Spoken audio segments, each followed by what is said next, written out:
दोस्तों, इंसान का नेचर और सिग्नेचर कभी नहीं बदलता है।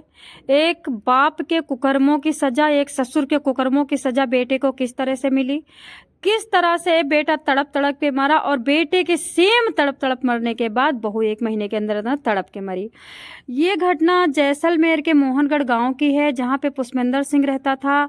उसके पास 10-20 एकड़ जमीन थी, गांव का ठेकेदार टाइप का था, दान भी देता था, शादी भी करवाता था।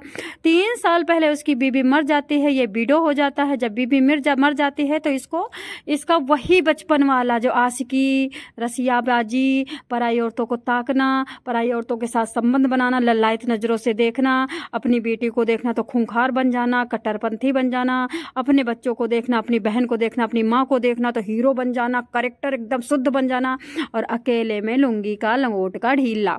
पुष्पेंद्र सिंह की बीवी मर जाती है। पुष्पेंद्र सिंह खेतों में बढ़िया काम करता है। एक बेटा अंकुर होता है। उसकी प्रिया नाम की लड़की से शादी करके पुष्पेंद्र सिंह फ्री हो जाता है। जैसा कि जैसलमेर वगैरह ये सब राजाओं का घर रहे हैं, राजवाड़ा रहा है, आपको पता, राजपूतों के। लेकिन राजपूत का मतलब कुत्ते का मूत। अभद्र शब्द नहीं बोलना चाहिए, पर ये अभद्र लोग कर रहे हैं तो मैं बोल सकती हूँ। राजपूत का मतलब कुत्ते का मूत। ये पुष्पेंद्र सिंह जहां जाता है, ललायत नजरों से गंदी गंदी औरतों को देखता है, राल टपकाता है, उसको इशारे करता है, उसके साथ संबंध बनाने के लिए उसको पैसे भी देने की बात करता है। और इस तरह से एक कमला नाम की औरत इनके घर में आ जाती है। वो कमला नाम की औरत कब आती है आपको बताना चाहूंगी। एक खूबसूरत महिला कमला जो कि इनके घर में दाखिल होती है। उसका बिजली कट गया होता है, बिजली का बिल भरना होता है। बिजली का बिल भरने के लिए पैसे मांग रही होती, तब तक पुष्पेंद्र का घर देखती। पुष्पेंद्र बड़ा बहुत सारा मतलब वो था, दानी भी था और बहुत सारा जमींदार था। तो इसने सोचा कि चलो हम पुष्पेंद्र से कुछ पैसे ले लेते हैं और पुष्पेंद्र को हम टाइम से वापस कर देंगे। इनके घर का खर्चा थोड़ा कम है, ये दे देंगे। जैसे ही कमला खूबसूरत गदराई जवान वाली एकदम बिल्कुल हैंडसम आती है, सुंदर, एकदम ब्यूटीफुल, एकदम क्यूट, तो ये उसको ऊपर से नीचे तक ताकता रहता है। फिर उसके बाद कमला कहती है मुस्कुरा करके कि चाचा जी, मुझे ना कुछ पैसे चाहिए, 5 से 7 हजार रुपए, क्योंकि मेरा पावर कटा हुआ है और घर में अंधा को पड़ा हुआ है, बच्चे मतलब परेशान हैं। तो पुष्पेंद्र कहता है 5-7 हजार ले लो, 10 हजार ले लो, लेकिन हमें भी तो कुछ चाहिए उसके बदले में। क्या बेहुआ, मतलब क्या एश्योरिटी है कि तुम वापस कर दोगे? कमला कहती है कि देखो, हम वापस कर देंगे, हमारी जुबान है एश्योरिटी। जब से मेरे पति मरे हैं, आप पता कर सकते हो, हमारे पति के मरने के बाद हमने किसी का 1 रुपया नहीं खाया है, स्वाभिमान के साथ मैं जी रही हूँ। तब तक पुष्पेंद्र कहता है नहीं नहीं नहीं, हमें तो कुछ चाहिए, और आंखों में आंख डाल करके सीने की तरफ घूरता है, उसकी जवानी को घूरता है। वो कमला नंबर 1 की सातिर और घाट घाट का पानी पी हुई औरत होती है। वो सब समझ जाती है कि पैसा ऐंठने के बैंक मेरे को मिल गया। अब इस बैंक से मैं कितना पैसा भुना सकती हूँ, कितना ट्रांसफर करवा सकती हूँ, कितना मैं कैश ले सकती हूँ, अब ये मेरे बदन के लुटाने पे है। जितना मैं बदन लुटाऊंगी उतना मेरे को पैसा लुटाया जाएगा। तो कमला कहती है साहब आप क्या कह रहे हो? अब ये चाचा से साहेब कहने लगी। अब कमला कहती है कि बताओ क्या चाहिए? तो पुष्पेंद्र कहता तुम्हारे पास रबड़ी से भी अच्छी चीज है, तुम्हारे पास गुड़ से भी अच्छी चीज है, तुम्हारे पास कलाकंद से भी अच्छी चीज है। तो कमला कहती है कि साहब मैं समझ गई, और आप रात को 10 बजे आ जाना जब बच्चे सो जाते हैं। अरे पुष्पेंद्र उठता है, भाग करके घर में जाता है, तिजोरी से 5 हजार रुपया निकालता है, बोलता रात में दूंगा बाकी। और उसके बाद ये अपना घर का दिन का खेत का काम करता है, खाना खाता है, खूब दारू धड़काता है, और उसके बाद रात के 10 बजने में 2 मिनट कम रहता है, ये कमला के घर भाग जाता है। अब तो इनका डेली का काम था, जब पूरा गाँव सो जाता था, पूरे गाँव के बच्चे सो जाते थे, सारी जगह लाइट बंद हो जाती थी, तो ये पुष्पेंद्र अपना लंगोट ढीला करके वहां पे निकल जाता था अपनी जिंदगी को नरक बनाने के लिए। बार बार कहती है वो आप 100 घड़े जहर पियोगे तो 1 जन्म में मरोगे। अगर आप एक औरत को यूज करते हो, उसको किसी तरह से मिस यूज करते हो, मिसलीड करते हो, आप अपने आप को खुद उस औरत में डुबो करके बर्बाद करते हो, तो आपके करोड़ों जन्म खराब होने वाले हैं। 27 नरकों में रौरो नरक सबसे नंबर 1 का नरक है, और आप नरक में जाने वाले हो। इस पुष्पेंद्र के कुकर्मों की सजा किस तरह से बेटे को मिली, चलो आगे बात करते हैं। आ रहा जा रहा, आ रहा जा रहा, खूब मजे ले रहा पुष्पेंद्र। किससे? कमला से। विधवा महिला, बताओ विधवा महिला गाय के बराबर होती है। कहते हैं कि गाय और ब्राह्मण की कन्या को गलत देखने वाला, गाय को मारने वाला कई जन्मों तक पापी होता है, 84 लाख योनि में ठहरता है। इस तरह से पुष्पेंद्र को एक दिन क्या होता है कि खूब दारू धड़काता है और रात को 9 बजे घुसता है कमला के घर। अब इसके पीछे अंकुर देख लेता है। अंकुर थोड़ा पानी खेतों में गेहूं में लगा के आया था, तो वो पीछे पीछे जाता है तो देखता है कि पुष्पेंद्र उनके घर में घुसता चला गया और कुंडी बंद हो गई।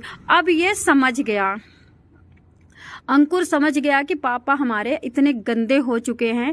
ये कमिला नाम की औरत जवानी में सुंदरता में खो चुके हैं। अब ये घर पे आता है और बताता है बीबी से, अपनी प्रिया नाम की बीबी से बताता, प्रिया बाबू तो बिगड़ गए, बापू को तो सुधारना हमें चाहिए, अब हमें सुधारना पड़ेगा। तो प्रिया कहती है देखो तुम्हारे बाबू बाबू नहीं है, नंबर 1 का अय्यास बंदा है, मुझे इतनी गंदी नजरों से देखता, मैं क्या करूं। तब अंकुर को बड़ा गुस्सा आता है। अंकुर को जब इतना ज्यादा गुस्सा आ जाता है तो अंकुर एक दिन अपने बाप से कहता है कि पिताजी आप जो कुकर्म कर रहे हो ना कमला नाम की विधवा से, हमें पता चल चुका है और आपकी आदत अच्छी नहीं है। एक दिन आप मुंह दिखाने लायक नहीं रहोगे, आपको घर छोड़ के निकलना पड़ेगा और हम लोग भी कहीं भाग जाएंगे मुंह छुपा के। गांव में लोग बहुत सारे ताना मार मार के हम लोगों को टॉर्चर करके डिप्रेशन में डाल के मार डालेंगे, हार्ट अटैक हो जाएगा पापा तुम्हारा। इतना सुनते ही शॉक्ड हो जाता है पुष्पेंद्र, मरने से इतना डरता है, बीबी मर चुकी होती फिर भी खुद डरता है। बोलता है बेटा मेरे से जो गलती हुई सो मुझे माफ करें, आइंदा आपको कभी भी पुष्पेंद्र गलत करता नहीं सुनाई देगा। इतना कर करके पुष्पेंद्र सुधर जाता है। अब पुष्पेंद्र बिल्कुल बिल्कुल पागलों की तरह घूमता है, कहाँ से कमला मिले, कहाँ से कमला मिले। जब तक क्या होता है, पुष्पेंद्र एक दिन दारू पी रहा होता है, दारू पी करके और खूब अच्छी तरह से अपने घर पे आता है और घर पे कमरे में जाकर के अपनी बहू के कमरे में लेट जाता है। इतने पे लेट जाता है तो बहू आके बाहर खड़ी हो जाती है, बोलती बाबू तुम हमारे कमरे में क्यों लेटे हो। तो वो बोलता है कि देखो मेरा घर है, मैं घर का मालिक हूँ, मैं कहीं भी लेट सकता हूँ, कमरे अपने मैके से थोड़ी लाई थी। वहीं पे सो जाता है। ये बात जब अंकुर को बताती है प्रिया तो अंकुर को बहुत बुरा लगता है। अंकुर इतना ज्यादा उल्टा सीधा सुनाते हैं। उसके बाद बिना खाए पिए खेतों में चले जाते हैं। वहां पे अंकुर खेत जोते हुए खेत में, मिट्टी वाले खेत में बिना बिछाए लेट जाते हैं। अब बिना बिछाए लेट जाते हैं तो थोड़ा सा धूप धाप लगती है, पता नहीं क्या होता है, वो सो जाता है। अब जब सो जाता है तो पता नहीं कहाँ से अंकुर को आकर के पीछे से गले में, मतलब अब कंधे के पास गले में सांप काट लेता है। और जब सांप काटता है तो अंकुर की आंख खुल जाती है और सांप सरसर भाग रहा होता है। अंकुर चीखता है, चिल्लाता है। जैसे चीखता है तो उसको पूरा गांव बटुर जाता है, पूरा खेत वाले लोग बटुर जाते हैं, सब लोग लाद करके लेके जाते हैं हॉस्पिटल। अंकुर कहता है कि सांप अभी वहां पे भागता हुआ गया है और मेरे को काटा है, अगर सांप तुम लोग पकड़ के मार दोगे तो मैं बच जाऊंगा। लेकिन कोई सांप को ढूंढ ही नहीं पाता है। सब लोग गाड़ी पे लाद करके लाते हैं। 4 घंटे तक इसके मुंह से फेना निकलता है। उसके बाद तड़प तड़प के अंकुर चला जाता है। आप विधवा औरत को मैं बता रही, विधवा औरत के साथ आप कुकर्म करोगे आपकी चौखट नाश हो जाएगी। आप रावण को देखिए, 100,000 पूत थे, 100 नाती, लाखों नाती थे, चौखट पे दिया जलाने वाला नहीं हुआ, एक पतिव्रता औरतों को छेड़ा था। अरे आप बताइए कितनी औरतों को छेड़ चुका था रावण, कितने पताल में चला गया, वहां कुबेर के चला गया, गंदी नजर से इंद्र में गया, अप्सराओं को गंदी नजर से देखता, सीता को हर ले गया। इसी तरह से आपको बताना चाहूंगी अंकुर तो मर गया। अब ये जो पुष्पेंद्र होता बड़ा गम में डूब गया। जितना इसका माइंड खराब हुआ था बीबी के मरने के बाद, उससे दुगना माइंड खराब हो गया। अब इसने ये लगा कि मेरा कोई बच्चा नहीं है, बीबी को ये जो प्रिया है, ये प्रिया भी कोई हमारी सगी नहीं है, क्योंकि ये प्रिया अभी जवान है, ये कहीं भी भाग सकती है। अब प्रिया के आगे पीछे डोरे डालने लगता है। प्रिया इसको हीरोइन दिखने लगती है और पहले भी प्रिया के ऊपर गंदी गंदी नजर डाला करता था। प्रिया ने अपने पति अंकुर से बताया था कि पापा सीने की तरफ ताकते रहते हैं, आंखों में ताकते रहते हैं, मुझे बड़ा मतलब बुरा लगता है। अंकुर ने कहा था ठीक है हम देखते हैं, लेकिन तब तक अंकुर गुस्से में चला गया और जमीन में लग जाके लेट गया और आके सांप ने डस लिया। अब एक दिन ये पी करके दारू, खूब जम के दारू पी के आता है और खाना खाता, उसके बाद प्रिया को जाकर के धर के हचक के पकड़ लेता है। प्रिया कुछ छुड़ाने की कोशिश करती है, चीखने की कोशिश करती है, मुंह में हाथ रख करके फिर उसके बाद मुंह में कपड़ा ठूस देता है और इतनी बार कुकर्म करता है, इतनी बार कुकर्म करता है कि प्रिया चलने लायक नहीं होती है, एकदम भूखा बंगाली की तरह शेर की तरह कूद कूद पड़ता है। और प्रिया किसी कहीं हाल की नहीं रह जाती। इस हाल में ही पति मरा था, 1 महीने हुए पति को मरे हुए थे। प्रिया बहुत बीमार हो गई थी, बड़ी कमजोर हो गई थी, बड़ी टेंशन में हो गई थी। अंकुर की याद में वो जी रही थी घुट घुट के। अंकुर की याद उसको दिन दिन कमजोर कर रही थी, अंकुर की याद उसको दिन दिन बीमार कर रही थी, अंकुर की याद उसको तड़पा रही थी। लेकिन बहू का डर उससे दुगना बहू को अपने पति मतलब ससुर का, अपने पिता मतलब पिता तुल्य ससुर का डर सता रहा था कि अब अंकुर भी नहीं है, गर्मी का महीना आने वाला है, कुंडी बंद करके इंसान ठंडे में सो सकता है, गर्मी में थोड़ी सो सकता है। ऐसे सोच सोच के वो दिन रात घुट घुट के मर रही थी। तब तक ये चढ़ गया हाथी, और इस हाथी ने अपना लंगोट ढीला करके अपनी बेटी तुल्य बहू के साथ कुकर्म किया। बताना चाहूंगी, पंडित की कन्या के साथ और मुस्लिम और दूसरी जातियों के कन्या के साथ और अपनी बहू के साथ कुकर्म करने वाला अजगर बनता है। ठीक है, तो आपको बताना चाहूंगी ये अजगर किस तरह से लंगोट का ढीला, नंबर 1 का शराबी, नंबर 1 का लुक्खा, नंबर 1 का चिलांडू अपनी बहू को कुकर्म करता है। बहू पूरी रात रोती है, पूरा दिन रोती है। उसके बाद बहू सामान सजाती है और बगल वाले घर के पास एक बंदे से बोलती है कि मुझे किराए का कमरा दे दो। उसका नाम वीरेंद्र होता है। वीरेंद्र कि कोरोना काल में माँ बाप मर चुके होते हैं, अकेले रह रहा होता है। वीरेंद्र अपने घर में रूम दे देता है, खाना पानी, उसके बाद सिलेंडर, उसके बाद सब्जी भाजी, कनस्तर, बाल्टी और खटिया, बेड सब कुछ दे देता है। ये उसको खाली वीरेंद्र को 4000 रुपये पकड़ा देती है बस। रहते रहते सब्जी लाता है, भाजी लाता है, राशन लाता है, दवाई दरमद का देखता है, क्योंकि जो प्रिया थी उसकी सौतेली माँ थी, इसलिए वो मैके नहीं जाना चाहती थी। और जब से अंकुर मरा था तो इसको लगा था कि मैके वाले आएंगे, प्यार करेंगे, मोहब्बत करेंगे, लेकिन कोई दिखाई नहीं पड़ा था। वो डर गए थे कि कहीं ऐसा न हो कि प्रिया मेरी छाती पे आके धमक जाए। इस तरह से प्रिया जाना नहीं चाहती थी और वे लोग लेना नहीं चाहते थे। अभी वहां पे रह करके सोच रही थी थोड़ा सा कोई काम धंधा करूंगी, मैं कोई सिलाई उलाई करूंगी, मैं ब्यूटी पार्लर का कोर्स करके बैठी हूँ, वो ब्यूटी पार्लर खोलूंगी, मेरा खर्चा चल जाएगा, मुझे क्या करना है। ऐसे करके वीरेंद्र से कब प्यार हो जाता है। वीरेंद्र से जब प्यार हो जाता है, इधर पुष्पेंद्र को इतना बुरा लगता है, इतना बुरा लगता है कि मेरे से इज्जत क्यों नहीं लुटवा रही है, मेरे घर में मेरी सेवा क्यों नहीं कर रही है, मेरे घर को छोड़ के क्यों चली गई। पहले भी ये धमकी देता था। बीच में पुष्पेंद्र का जो बेटा अंकुर मरा था सर्प काटने से, उसके 15 दिन बाद ये शराब पी के घुसा और जब भाग के बाहर आई थी, वो चीखने लगी थी तो वो डर गया था। तो बोला कि जो मेरी संपत्ति है, धन दौलत और तुम्हारी सास का जितना गहना जेवर, वो सब तुम्हारा होगा। मान जाओ मेरी बात, मेरे को खुश करोगे, मेरे साथ टाइम स्पेंड करोगे, मेरा बेटा मर गया है, तुम्हारी भी कटेगी, हमारी भी कटेगी। लेकिन इस तरह से वो बात मानने को तैयार नहीं हुई। तो ये चिढ़ सा गया कि कैसे एक जवान लड़के के घर में चली गई। वो 32 साल का वीरेंद्र नाम का लड़का है, वहां पे चली गई और किराए पे रह रही है, हमारी बदनामी करवा रही है। इसको कैसे लगा कि मेरे को सुख क्यों नहीं दे रही है, मेरे को खाना क्यों बना के नहीं दे रही है, सारी धन। एक दिन जाता है उनके घर में, वीरेंद्र को गाली देता है। वीरेंद्र को गाली देने के बाद फिर उसके बाद प्रिया को गाली देता है। बोलता है कि माँ बहन की गाली करके दे के कहता है कि धन दौलत से बेदखल कर दूंगा। मेरे बेटे के जो सोच रही कि मेरे बेटे की खेती पाती तुझको मिलेगी, वो नहीं मिलेगी, बाग बागवान नहीं मिलेगा। तो प्रिया कहती ना तुम्हारा बेटा चाहिए, ना तुम चाहिए, ना तुम्हारी धन दौलत चाहिए, जहां तुम्हारा बेटा गया वहां से कोई ला के दे नहीं सकता, ऐसे बोलती है। तो ये खुंदक खा जाता है। अब ये क्या करता, खेतों में बैठा होता है, शराब पीता होता है। कोई पड़ोस में रोटी दे देता है, नहीं तो कुछ खिचड़ी उचड़ी बना लेता है, नहीं तो कुछ चाय वाय बना लेता है, ब्रेड ले आता है। इस तरह से घर में पूरा गंदा हो गया, बर्तन नहीं मांजता है, बर्तन गंदे सड़े गले पड़े हुए हैं, जितने बर्तन है सबको यूज कर लिया था। ये बिल्कुल पूरी तरह से गंद भिखारी सा बन गया था। अब तो नहाता भी नहीं था 2-2 दिन तक। तो ये एक दिन शराब पी रहा होता, उधर से पीछे से बीन बजती है। बीन बजती है तो ये कहता है कि क्या हो गया। देखता है तो सपेरा सांप लेके जा रहा होता है खेतों पे, खेत की पगडंडी पे। ये सपेरे को बुलाता है और उसका सपेरे का नाम होता है मतलब परमनाथ करके कुछ नाम होता है। उससे कहता भैया सांप का तुम्हारे जहरीले हैं। तो ये बोलता है भाई जहरीले नहीं है, हम जहरीले के नहीं घूमते, जहरीले होंगे तो हमें ही डस लेंगे। तब ये पुष्पेंद्र बोलता है कि अच्छा एक बात बताओ, क्या जहरीले सांप मुझे दे सकते हो तुम। तो वो बोलता है दे तो दूंगा, लेकिन पैसे लगेंगे, 7-7 हजार रुपए के 2 जहरीले सांप ला सकता हूँ। तो वो बोलता ठीक है 2 सांप ले आओ तुम। एक नहीं तो एक काम करेगा, एक नहीं तो एक काम करेगा। अब यह सांप मंगा लेता है मंगलवार को 25 सितंबर को, और मंगा करके और रात को 2 बजे जा करके उसी के साथ अपने घर में रख लेता है वो परमनाथ सपेरे को। और उसके साथ ही जा करके उसके घर में मतलब कुछ नाम वगैरह मैंने चेंज कर दिया है, क्योंकि मैंने जो ये कहानी उठाई है किसी और की है, तो उसकी कहानी को मैं उसके मतलब नामों से नहीं कर रही, नहीं तो कल को वो बंदा मेरे को गाली गलौज दे, है ना।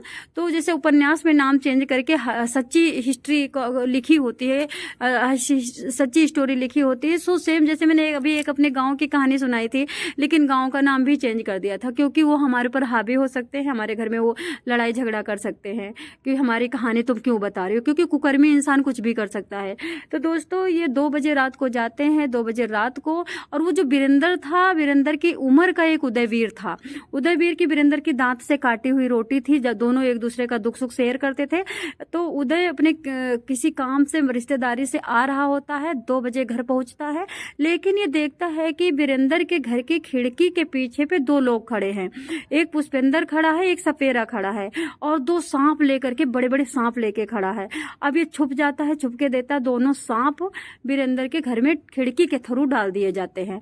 अब सांप पहुंचते पहुंचते पूरे घर में खलमंडला कर चुके होंगे, तो वीरेंद्र के उस पे चढ़ जाते हैं। एकदम बिल्कुल जहरीले सांप थे, फनफनाए हुए थे, भूखे हुए थे, तो उनको बस यही दिखता था कि कुछ चूहा हुआ मिले तो काटूं। इस तरह से क्या होता है, वीरेंद्र और प्रिया दोनों प्यार कर बैठते हैं, प्यार करके अपनी जवानी उतार रही होती है। प्रिया ससुर से मतलब खुल गई थी, ससुर ने जब कुकर्म किया था उसके बाद वो खुल चुकी थी, एकदम बेशर्म हो चुकी थी। अब प्रिया के मैके में कोई नहीं था, उसका इरादा था कि वीरेंद्र से शादी करके वीरेंद्र के घर में सेटल हो जाएंगे। अब ये दोनों बिना कपड़ों के नंगे पड़े होते हैं तखत पे, और रात के 2 बजे, और सांप इधर उधर से घूम करके आता है 3 बजे इनके ऊपर चढ़ करके, ये नंगे होते हैं। तो वहां पे जो वीरेंद्र होता है उनको नंगा देख करके सांप चूहा समझ लेता है कि ये नंगा आदमी है, जो इनको जांघ के पास कुछ चूहा उहा है।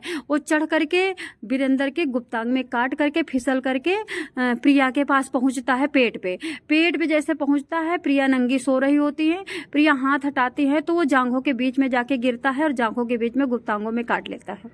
देखो अंकुर गुस्सा होके गया, उसको किस तरह से पापों की सजा भोगनी पड़ी, बाप के पापों की, जो विधवा औरत के साथ दूसरी गंदी गंदी नजरों से देखता था, कुकर्म करता था, पैसे लुटाता था, दूसरी महिलाओं को, नीच जात की महिलाओं को, ऊंच जात की महिलाओं की, पंडित की कन्याओं को, मुस्लिम के कन्याओं को, तो इस तरह से बहुत बड़ा पाप कर रहा था। बेटा मर गया, चौखट नाश हो गई। अब बहू के साथ इसने गलत कर्म किया, बहू भाग गई घर छोड़ करके, बहू खुल गई, बेशरम हो गई, गाँव के लड़के के साथ बहू सोने लगी, उसके साथ शादी करने वाली थी। बहू बिल्कुल अपनी जगह एकदम एक्यूरेट थी, सही थी, लेकिन उसे नंगे नहीं सोना था। लेकिन जवानी क्या नहीं करवा सकती, जवानी समुंदर उलट डाले, जवानी तो कहो आसमान फाड़ डाले, जवानी तो कहो किसकी जिंदगी बर्बाद कर दे, किसकी जिंदगी आबाद कर दे। और उसके इस तरह से वो लोग अब उठते हैं, चीखते हैं, चिल्लाते हैं, कपड़े पहनते हैं, लेकिन वो लोग शर्मा जाते हैं कि हम किसको बताएंगे कि मेरे प्राइवेट पार्ट में सर्प ने काटा है। सर्प सरसराता हुआ खिड़की से निकल जाता है, और ये दोनों वहां पे मुंह से झाग निकलने लगती है। 4 घंटे में सुबह 7-8 बजे तक मर जाते हैं। जब वीरेंद्र मर जाता है तो इसके बाद इससे नहीं अंदाजा था उदयवीर को कि ये लोग मर जाएंगे। जब 8-10 बजे तक रूम नहीं खुलता है, घर नहीं खुलता है, तो ये लोग घर खटखटाते हैं, नहीं खुलता है तो खिड़की से झांकते हैं, फिर घर से कूद करके अंदर से कुंडी खोलते हैं। दोनों वहां पे कपड़े पहने हुए थे, नंगे नहीं थे, और दोनों लोग जमीन में तड़प तड़प के मर चुके थे।